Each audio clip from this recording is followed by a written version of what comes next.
Today we have organized this program for the visually impaired. It is an awareness program on the voting procedure for the visually impaired. As we know that the Election Commission of India is emphasizing on uh, facilitating different types of voters to cast their vote. As a part of it, there is Braille enabled EVM machines and dummy ballot papers which are exclusively being prepared for assisting the visually impaired voters to cast their vote.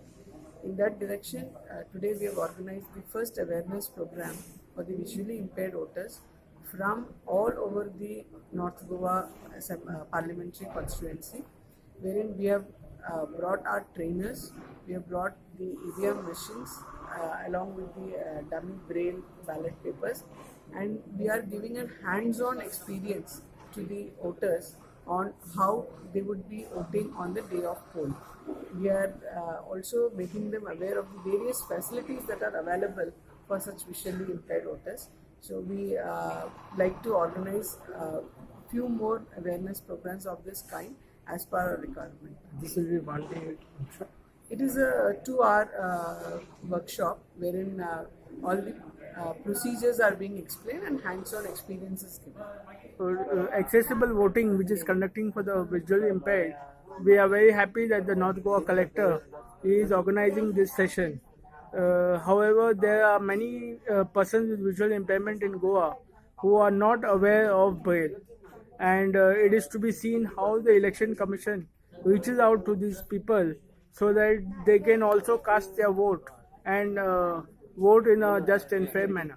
There are already instructions from the Election Commission of India that this time there has to be accessible elections all over India, and so there is already directions come from Delhi that there have to be ramps, there have to be separate queues for the disabled, there have to be accessible facilities everywhere, including having sign language interpreters and braille signages for the visually impaired. Every physical disabled voters, so that the guidance and the directions given by the Honorable Election Commission of India of all inclusive voting is achieved and fulfilled. We have collected from the constituency exact number I don't have now, but data we have collected.